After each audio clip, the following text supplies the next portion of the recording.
हाँ जी, सत श्री अकाल जी साਰਿਆਂ ਨੂੰ। ਸੋ ਪੰਜਾਬ ਮੇਡ ਵੀ ਤੁਹਾਡਾ ਬਹੁਤ-ਬਹੁਤ ਸਵਾਗਤ ਕਰਦੇ ਹਾਂ ਤੇ ਅੱਜ ਆਪਾਂ ਗੱਲ ਕਰਾਂਗੇ ਦਾ ਇਕਨੋਮਿਕਸ ਮੈਗਜ਼ੀਨ ਦੇ ਨਿਊ ਕਵਰ ਪੇਜ ਬਾਰੇ। ਸੋ ਜਿਵੇਂ ਕਿ ਤੁਹਾਨੂੰ ਪਤਾ ਕਿ ਇਸ ਮੈਗਜ਼ੀਨ ਦੇ ਕਵਰ ਪੇਜ ਤੇ ਲਿਖਿਆ ਦਾ next catastrophe how to survive it, ਮਤਲਬ ਕਿ ਅਗਲੀ ਤਬਾਹੀ ਤੇ ਇਸ ਤੋਂ ਕਿਵੇਂ ਬਚਿਆ ਜਾ ਸਕਦਾ ਹੈ। ਤੇ ਤੁਹਾਨੂੰ ਦੱਸ ਦਈਏ ਕਿ ਇਹ ਮੈਗਜ਼ੀਨ ਆਉਣ ਵਾਲੇ ਫਿਊਚਰ ਬਾਰੇ ਪ੍ਰੈਡਿਕਟ ਕਰਦਾ ਹੈ। ਵੈਸੇ ਪ੍ਰੈਡਿਕਟ ਕਰਨਾ ਤਾਂ ਹਰ ਕਿਸੇ ਦੇ ਵੱਸ ਦੀ ਗੱਲ ਨਹੀਂ ਹੁੰਦੀ, ਜੇਕਰ ਦੇਖਿਆ ਜਾਵੇ ਤਾਂ ਇਹ ਬਹੁਤ ਵੱਡੇ ਲੋਕ ਨੇ, ਹੋ ਸਕਦਾ ਇਹ ਚੀਜ਼ਾਂ ਨੂੰ ਪਲਾਨ ਕਰਦੇ ਹੋਣ, ਪਰ ਆਮ ਬੰਦੇ ਲਈ ਉਹ ਪ੍ਰੈਡਿਕਸ਼ਨ ਹੁੰਦੀ ਹੈ। ਤੇ ਇਸ ਮੈਗਜ਼ੀਨ ਤੇ ਅਸੀਂ 2 ਵੀਡੀਓਜ਼ ਪਹਿਲਾਂ ਬਣਾ ਚੁੱਕੇ ਹਾਂ ਤੇ ਜੇਕਰ ਤੁਸੀਂ ਉਹ ਨਹੀਂ ਦੇਖੀਆਂ ਤਾਂ ਉਹ ਵੀ ਜਰੂਰ ਦੇਖ ਲਿਓ। ਤੇ ਉਹਨਾਂ ਵਿੱਚ ਅਸੀਂ ਦੱਸਿਆ ਕਿ ਇਹਨਾਂ ਨੂੰ ਕੌਣ ਛਾਪਦਾ ਹੈ ਤੇ ਜੇਕਰ ਤੁਸੀਂ ਉਹ ਨਹੀਂ ਦੇਖੀਆਂ ਤਾਂ ਅਸੀਂ ਤੁਹਾਨੂੰ ਦੱਸ ਦਿੰਨੇ ਆ ਕਿ ਇਹਨਾਂ ਨੂੰ ਫੰਡਿੰਗ ਕਰਨ ਵਾਲੀ ਰੌਥਚਾਈਲਡ ਫੈਮਿਲੀ ਹੈ, ਜੋ ਕਿ ਦੁਨੀਆ ਦੇ ਅਮੀਰ ਪਰਿਵਾਰਾਂ ਵਿੱਚ ਆਉਂਦੀ ਹੈ ਤੇ ਇਹ ਫੈਮਿਲੀ ਨੂੰ ਇਲੂਮੀਨਾਟੀਆਂ ਨਾਲ ਵੀ ਜੋੜਿਆ ਜਾਂਦਾ ਹੈ। ਤੇ ਇਹ ਮੈਗਜ਼ੀਨ ਬਾਰੇ ਅਸੀਂ ਵੈਸੇ ਤਾਂ ਇੰਸਟਾਗ੍ਰਾਮ ਤੇ ਵੀਡੀਓ ਅਪਲੋਡ ਕਰਨੀ ਸੀ, ਪਰ ਬਹੁਤ ਸਾਰੇ ਕਮੈਂਟਸ ਆਉਣ ਤੋਂ ਬਾਅਦ ਅਸੀਂ ਇਸ ਨੂੰ YouTube ਤੇ ਪਬਲਿਸ਼ ਕਰ ਰਹੇ ਹਾਂ। ਤੇ ਇਹ ਮੈਗਜ਼ੀਨ ਦੇ ਕਵਰ ਪੇਜ ਨੂੰ ਲੋਕਾਂ ਨੇ ਆਪਣੀ ਆਪਣੀ ਭਾਸ਼ਾ ਵਿੱਚ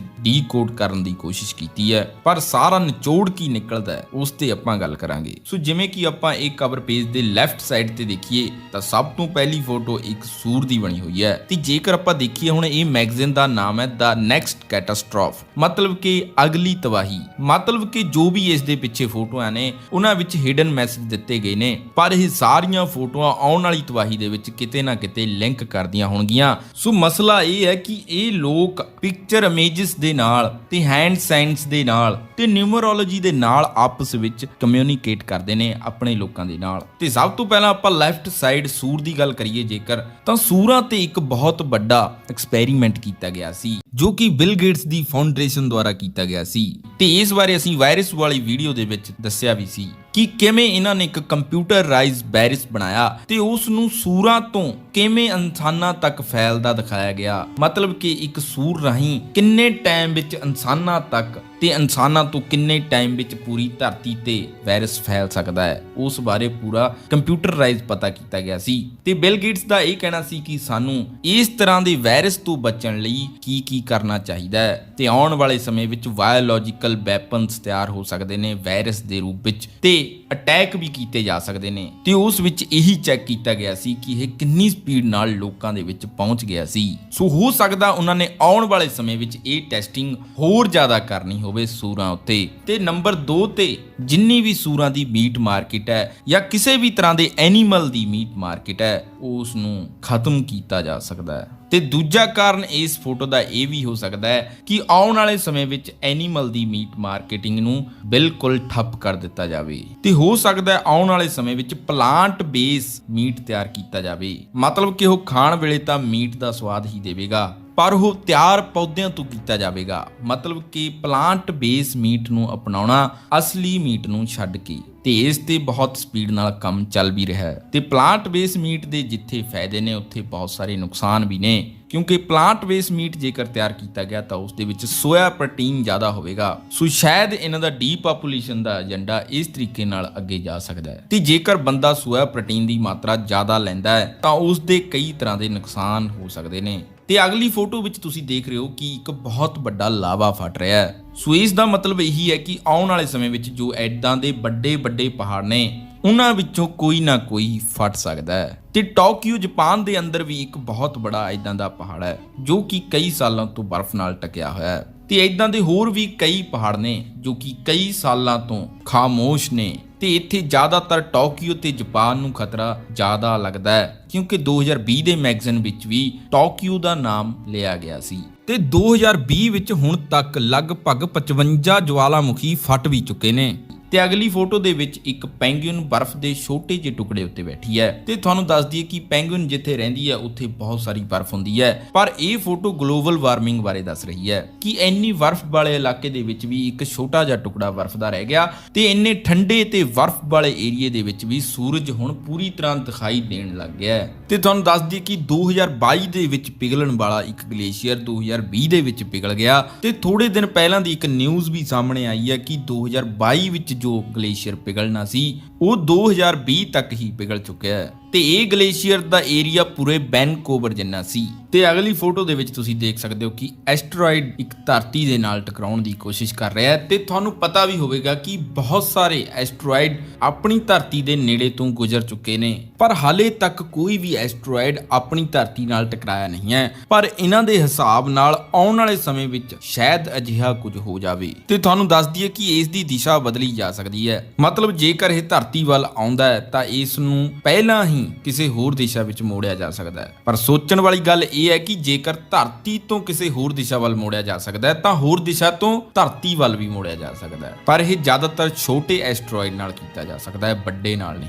ਤੇ ਹੁਣ ਤੁਸੀਂ ਅੱਗੇ ਦੇਖ ਸਕਦੇ ਹੋ ਕਿ 3 ਪੰਛੀ ਉੱਡ ਰਹੇ ਨੇ, ਪਰ ਉਹਨਾਂ ਵਿੱਚੋਂ 2 ਤਾਂ ਲਾਈਨ ਵਿੱਚ ਜਾ ਰਹੇ ਨੇ ਤੇ ਤੀਜਾ ਲਾਈਨ ਵਿੱਚੋਂ ਨੀਚੇ ਗਿਰ ਰਿਹਾ ਹੈ। ਮਤਲਬ ਉਹ ਆਪਣੇ ਗਰੁੱਪ ਤੋਂ ਭਟਕ ਰਹੀ ਹੈ। ਸੋ ਇੱਕ ਪੰਛੀ ਦਾ ਵਿਚਾਲੇ ਤੋਂ ਆਪਣੇ ਗਰੁੱਪ ਦੇ ਵਿੱਚੋਂ ਨੀਚੇ ਗਿਰ ਜਾਣਾ, ਇਸ ਦਾ ਮਤਲਬ ਇਹ ਹੁੰਦਾ ਹੈ ਕਿ ਜਦੋਂ ਪੰਛੀ ਲੰਬੇ ਸਮੇਂ ਤੱਕ ਇਕੱਠੇ ਫਲਾਈ ਕਰਦੇ ਨੇ, ਟਰੈਵਲ ਕਰਦੇ ਨੇ, ਮਤਲਬ ਉਹ ਇੱਕ ਦੂਜੇ ਦੇ ਮੈਗਨੇਟਿਕ ਫੀਲਡ ਨਾਲ ਉੱਡ ਰਹੇ ਹੁੰਦੇ ਨੇ, ਮਤਲਬ ਇੱਕ ਬਲੌਕ ਬਣਾ ਕੇ ਟਰੈਵਲ ਕਰਦੇ ਨੇ। ਪਰ ਜੇਕਰ ਕੋਈ ਨੇਚਰ ਵਿੱਚ ਚੇਂਜ ਆਉਂਦਾ ਹੈ ਤਾਂ ਇਹਨਾਂ ਦਾ ਮੈਗਨੇਟਿਕ ਫੀਲਡ ਕ੍ਰੈਕ ਹੋ ਸਕਦਾ ਹੈ, ਜਿਵੇਂ ਕਿ 5G ਇਸ ਦੀ ਇੱਕ ਬਹੁਤ ਵੱਡੀ ਉਦਾਹਰਨ ਹੈ। ਜੋ ਪੰਛੀ ਅੱਜ ਤੋਂ 20 ਸਾਲ ਪਹਿਲਾਂ ਆਉਂਦੇ ਸੀ ਉਹ ਅੱਜ ਇੰਡੀਆ ਵਿੱਚ ਨਹੀਂ ਆ ਰਹੇ ਕਿਉਂਕਿ ਉਹ ਆਪਣੀ ਦਿਸ਼ਾ ਹੀ ਭੁੱਲ ਰਹੇ ਨੇ ਤੇ ਇਹ ਸਭ ਕੁਝ ਨੇਚਰ ਚੇਂਜ ਕਾਰਨ ਹੀ ਹੋ ਰਿਹਾ ਹੈ। ਸੋ ਇਹ 20 ਸਾਲਾਂ ਵਿੱਚ ਰੇਡੀਏਸ਼ਨ ਦਾ ਬਹੁਤ ਜ਼ਿਆਦਾ ਵਾਧਾ ਹੋਇਆ ਹੈ। ਸੋ ਇਸ ਕਾਰਨ ਇਹਨਾਂ ਦੇ ਬਲੌਕ ਕ੍ਰੈਕ ਹੋ ਰਹੇ ਨੇ, ਜਿਸ ਕਾਰਨ ਬਹੁਤ ਸਾਰੇ ਪੰਛੀ ਅਲੋਪ ਵੀ ਹੁੰਦੇ ਜਾ ਰਹੇ ਨੇ। ਸੋ 5G ਤੋਂ ਬਾਅਦ ਇਹ ਚੀਜ਼ਾਂ ਬਹੁਤ ਜ਼ਿਆਦਾ ਵੱਧ ਸਕਦੀਆਂ ਨੇ, ਪਰ ਇਹਨਾਂ ਚੀਜ਼ਾਂ ਤੋਂ ਪੈਸਾ ਕਮਾਉਣ ਵਾਲੇ ਲੋਕ ਕਦੇ ਨਹੀਂ ਮੰਨਣਗੇ ਕਿ ਐਦਾਂ ਵੀ ਕੋਈ ਨੁਕਸਾਨ ਹੋ ਰਿਹਾ ਹੈ। ਤੇ ਇਸ ਨਾਲ ਹੀ ਜੁੜੇ ਇੱਕ ਹੋਰ ਫਰੇਮ ਦੀ ਆਪਾਂ ਗੱਲ ਕਰਦੇ ਹਾਂ ਜਿਸ ਵਿੱਚ ਸੂਰਜ ਦਿਖਾਈ ਦੇ ਰਿਹਾ ਹੈ ਤੇ ਉਸ ਵਿੱਚੋਂ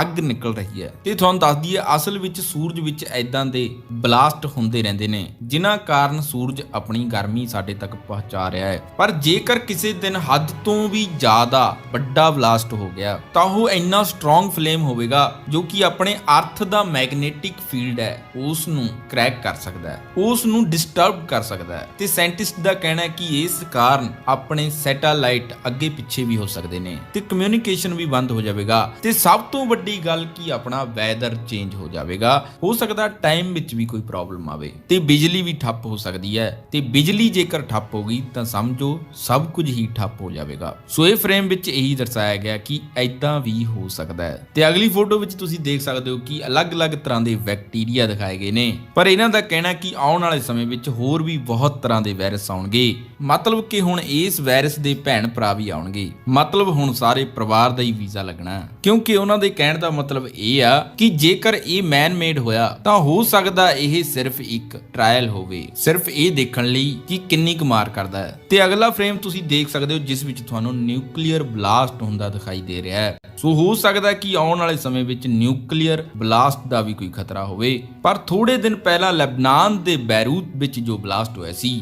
ਉਹ ਵੀ ਇਸ ਤਰ੍ਹਾਂ ਹੀ ਦਿਖਾਈ ਦੇ ਰਿਹਾ ਸੀ। ਤੇ ਹੁਣ ਗੱਲ ਕਰਦੇ ਹਾਂ ਜੋ ਸੋਫੇ ਤੇ ਫੈਮਿਲੀ ਬੈਠੀ ਹੋਈ ਹੈ ਇਹ ਕੀ ਸ਼ੋਅ ਕਰਦੀ ਹੈ। ਤੇ ਜੇਕਰ ਆਪਾਂ ਦੇਖੀਏ ਕਿ ਬੱਚੇ ਦੇ ਮਾਂ-ਬਾਪ ਨੇ ਮਾਸਕ ਪਾਏ ਹੋਏ ਨੇ ਜੋ ਕਿ ਜ਼ਹਿਰੀਲੀ ਗੈਸ ਤੋਂ ਬਚਣ ਵਾਲੇ ਮਾਸਕ ਨੇ ਤੇ ਇਹ ਪਰਮਾਣੂ ਹਮਲੇ ਦੇ ਵਿੱਚ ਵੀ ਫੈਲ ਸਕਦੀ ਹੈ। ਤੇ ਇਸ ਵਿੱਚ ਇਹ ਦਿਖਾਇਆ ਗਿਆ ਕਿ ਆਉਣ ਵਾਲੇ ਸਮੇਂ ਵਿੱਚ ਹਵਾ ਦੀ ਕੁਆਲਿਟੀ ਇੰਨੀ ਜ਼ਿਆਦਾ ਖਰਾਬ ਹੋ ਜਾਵੇਗੀ ਕਿ ਜਾਨਵਰਾਂ ਨੂੰ ਵੀ ਸਾਹ ਲੈਣ ਵਿੱਚ ਮੁਸ਼ਕਲ ਹੋਵੇਗੀ। ਤੇ ਤੁਸੀਂ ਦੇਖ ਸਕਦੇ ਹੋ ਕਿ ਬਿੱਲੀ ਦੇ ਵੀ ਮਾਸਕ ਲਗਾਇਆ ਗਿਆ ਹੈ। ਤੇ ਇੱਥੇ ਤੁਹਾਨੂੰ ਦੱਸ ਦਈਏ ਕਿ ਇਸ ਦਾ ਮਤਲਬ ਇਹ ਨਹੀਂ ਕਿ ਬੱਚੇ ਦਾ ਇਮਿਊਨ ਸਿਸਟਮ ਜ਼ਿਆਦਾ ਤਕੜਾ ਹੈ ਇਸ ਕਰਕੇ ਉਸ ਨੂੰ ਜ਼ਹਿਰੀਲੀ ਗੈਸਾਂ ਤੋਂ ਬਚਣ ਵਾਲਾ ਮਾਸਕ ਨਹੀਂ ਪਾਇਆ। ਸੋ ਇੱਥੇ ਇਹਨਾਂ ਦਾ ਕਹਿਣ ਦਾ ਮਤਲਬ ਹੈ ਕਿ ਬੱਚੇ ਆਲਰੇਡੀ ਸੇਫ ਨੇ ਕਿਉਂਕਿ ਉਹ ਘਰ ਵਿੱਚ ਹੀ ਰਹਿਣਗੇ, ਪਰ ਮਾਂ-ਬਾਪ ਨੂੰ ਕੰਮ ਕਰਨ ਲਈ ਘਰ ਤੋਂ ਬਾਹਰ ਜਾਣਾ ਪੈਣਾ ਹੈ। ਮਤਲਬ ਉਹ ਨਾ ਸਕੂਲ ਜਾਣਗੇ ਨਾ ਕਾਲਜ ਜਾਣਗੇ, ਘਰ ਵਿੱਚ ਹੀ ਰਹਿਣਗੇ ਤਾਂ ਉਹ ਬਿਲਕੁਲ ਸੇਫ ਰਹਿਣਗੇ। ਤੇ ਬੱਚਾ ਥੋੜਾ ਦੁਖੀ ਵੀ ਲੱਗ ਰਿਹਾ ਹੈ ਜਿਵੇਂ ਕਿ ਉਸ ਦਾ ਬੀਪੀ ਲੋ ਹੋਇਆ ਹੋਵੇ। ਸੋ ਘਰੇ ਰਹਿਣ ਕਾਰਨ ਬੱਚਿਆਂ ਦੀ ਚੁਸਤੀ ਫੁਰਤੀ ਖਤਮ ਹੋ ਜਾਂਦੀ ਹੈ। ਇਸ ਤਰ੍ਹਾਂ ਲੱਗਦਾ ਹੈ ਕਿ ਇਸ ਦੇ ਸਰੀਰ ਦੇ ਅੰਦਰ ਬਿਲਕੁਲ ਵੀ ਜਾਨ ਨਹੀਂ ਹੈ। ਜੇਕਰ ਉਹ ਆਉਣ ਵਾਲੇ ਸਮੇਂ ਵਿੱਚ ਬਾਹਰ ਜਾ ਕੇ ਖੇਡਣਗੇ ਨਹੀਂ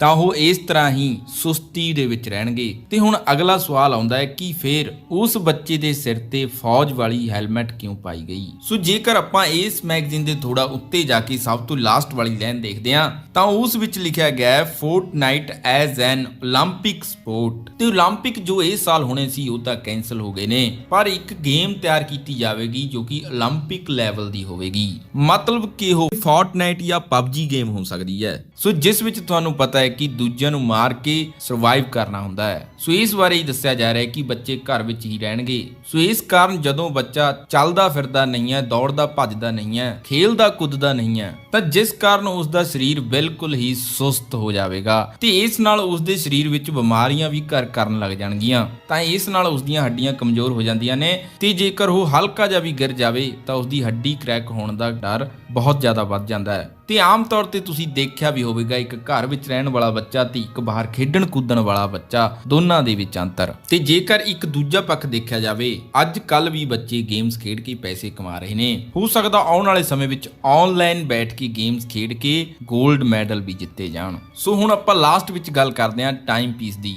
ਤੇ ਇਸ ਟਾਈਮ ਪੀਸ ਵਿੱਚ ਦਿਖਾਇਆ ਗਿਆ ਹੈ ਕਿ 12 ਵੱਜਣ ਵਿੱਚ ਸਿਰਫ ਕੁਝ ਸੈਕਿੰਡ ਹੀ ਬਾਕੀ ਨੇ। ਇਹ ਕਲੌਕ ਨੋਬਲ ਪ੍ਰਾਈਜ਼ ਸਾਇੰਸਦਾਨਾਂ ਦੁਆਰਾ ਬਣਾਇਆ ਗਿਆ ਸੀ। ਸੋ ਇਹ ਘੜੀ ਅਸਲ ਵਿੱਚ ਕੋਈ ਆਮ ਘੜੀ ਨਹੀਂ ਹੈ, ਇਸ ਘੜੀ ਦਾ ਨਾਮ ਹੈ ਡੂਮਸਡੇ ਕਲੌਕ। ਤੇ ਇਹ ਮੈਗਜ਼ੀਨ ਦੇ ਕਵਰ ਵਿੱਚ ਇਸ ਦਾ ਜ਼ਿਕਰ ਇਸ ਕਰਕੇ ਕੀਤਾ ਗਿਆ ਹੈ ਕਿਉਂਕਿ ਡੂਮਸਡੇ ਕਲੌਕ ਵੀ ਆਉਣ ਵਾਲੀ ਤਬਾਹੀ ਬਾਰੇ ਦੱਸਦਾ ਹੈ ਤੇ ਇਸ ਸਾਲ ਇਹ ਸਭ ਤੋਂ ਕਰੀਬ ਪਹੁੰਚ ਚੁੱਕਿਆ ਹੈ 12 ਵੱਜਣ ਦੇ ਵਿੱਚ। ਤੇ ਇਹ ਕਲੌਕ ਤੇ ਜਦੋਂ 12 ਵੱਜ ਗਏ ਉਦੋਂ ਹੀ ਦੁਨੀਆ ਦਾ ਖਾਤਮਾ ਹੋਣਾ ਸ਼ੁਰੂ ਹੋ ਜਾਵੇਗਾ। ਤੇ ਪਿਛਲੇ 75 ਸਾਲਾਂ ਵਿੱਚੋਂ ਇਸ ਸਾਲ ਇਹ ਸਭ ਤੋਂ ਨੇੜੇ ਪਹੁੰਚ ਚੁੱਕਿਆ ਹੈ 12 ਵੱਜਣ ਦੇ।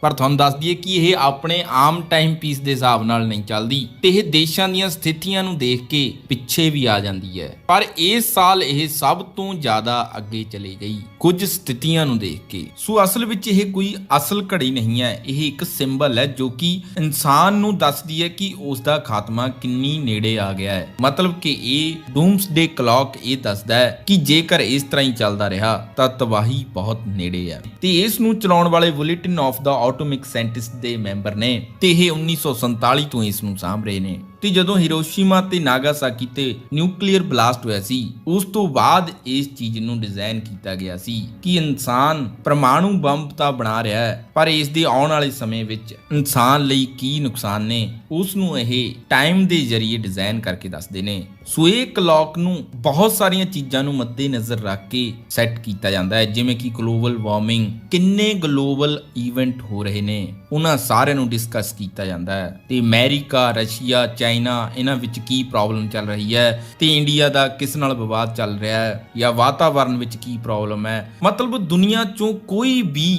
ਜੋ ਤਬਾਹੀ ਇਨਸਾਨ ਤੇ ਆਉਣੀ ਆ ਉਹਨਾਂ ਸਾਰੀਆਂ ਨੂੰ ਮੱਦੇ ਨਜ਼ਰ ਰੱਖਣ ਤੋਂ ਬਾਅਦ ਜੋ ਵੀ ਰਿਜ਼ਲਟ ਨਿਕਲਦਾ ਹੈ ਉਸ ਹਿਸਾਬ ਨਾਲ ਇਹ ਟਾਈਮ ਨੂੰ ਸੈੱਟ ਕੀਤਾ ਜਾਂਦਾ ਹੈ ਤੇ ਇਹ ਟਾਈਮ ਪੀਸ ਵਾਪਸ ਵੀ ਆ ਜਾਂਦਾ ਹੈ ਜੇਕਰ ਇਨਸਾਨ ਤੇ ਸੰਕਟ ਘਟ ਜਾਵੇ। ਸੋ ਕਹਿਣ ਦਾ ਮਤਲਬ ਇਹ ਘੜੀ ਨੂੰ ਕਿਸੇ ਨੇ ਫਜ਼ੂਲ ਵਿੱਚ ਨਹੀਂ ਬਣਾਇਆ। ਤੇ ਤੁਹਾਨੂੰ ਦੱਸ ਦਈਏ ਕਿ 1947 ਵਿੱਚ ਇਸ ਨੂੰ ਰਾਤ ਦੇ 12 ਵੱਜਣ ਤੋਂ 7 ਮਿੰਟ ਪਿੱਛੇ ਸੈੱਟ ਕੀਤਾ ਗਿਆ ਸੀ ਤੇ ਇਸ ਤਰ੍ਹਾਂ ਹੀ ਕਰੀਬ 19 ਵਾਰ ਇਸ ਵਿੱਚ ਬਦਲਾਵ ਕੀਤੇ ਗਏ ਨੇ। ਤੇ 1991 ਵਿੱਚ ਇਸ ਨੂੰ ਪਿੱਛੇ ਕਰ ਦਿੱਤਾ ਗਿਆ ਸੀ ਜਦੋਂ US ਦੀ ਰਸ਼ੀਆ ਨਾਲ ਵਾਰ ਖਤਮ ਹੋ ਗਈ ਸੀ। ਮਤਲਬ ਇਸ ਤੋਂ ਬਾਅਦ ਨਿਊਕਲੀਅਰ ਵਾਰ ਦੇ ਚਾਂਸ ਘਟ ਗਏ ਸੀ ਤੇ 1953 ਵਿੱਚ ਸਿਰਫ 10 ਸੈਕਿੰਡ ਰਹਿ ਗਏ ਸੀ ਕਿਉਂਕਿ 1952 ਵਿੱਚ US ਨੇ ਹਾਈਡਰੋਜਨ ਬੰਬ ਟੈਸਟ ਕੀਤਾ ਸੀ। ਸੋ ਕੁੱਲ ਮਿਲਾ ਕੇ ਕਲਾਈਮੇਟ ਚੇਂਜ ਤੇ ਨਿਊਕਲੀਅਰ ਵਾਰ ਨੂੰ ਦਰਸਾਉਂਦੀ ਹੈ ਇਹ ਘੜੀ, ਜਿਸ ਨਾਲ ਇਨਸਾਨ ਨੂੰ ਖਤਰਾ ਜਦੋਂ ਜ਼ਿਆਦਾ ਹੁੰਦਾ ਹੈ ਤਾਂ ਇਹ 12 ਵੱਜਣ ਦੇ ਕਰੀਬ ਚਲੇ ਜਾਂਦੀ ਹੈ ਤੇ ਜਦੋਂ ਇਨਸਾਨ ਨੂੰ ਇਹਨਾਂ ਚੀਜ਼ਾਂ ਤੋਂ ਖਤਰਾ ਘਟ ਜਾਂਦਾ ਹੈ ਤਾਂ ਇਹ ਪਿੱਛੇ ਆ ਜਾਂਦੀ ਹੈ। ਪਰ ਇਸ ਸਾਲ ਇਹ ਬਹੁਤ ਜ਼ਿਆਦਾ ਨੇੜੇ ਜਾ ਚੁੱਕੀ ਹੈ ਜੇਕਰ ਪਿਛਲੇ 70 ਸਾਲਾਂ ਦੇ ਰਿਕਾਰਡ ਦੇ ਹਿਸਾਬ ਨਾਲ ਦੇਖੀਏ। ਸੋ ਆਸ ਕਰਦੇ ਹਾਂ ਕਿ ਤੁਹਾਨੂੰ ਇਸ ਸਾਰੇ ਮੈਗਜ਼ੀਨ ਬਾਰੇ ਚੰਗੀ ਤਰ੍ਹਾਂ ਪਤਾ ਲੱਗ ਗਿਆ ਹੋਵੇਗਾ।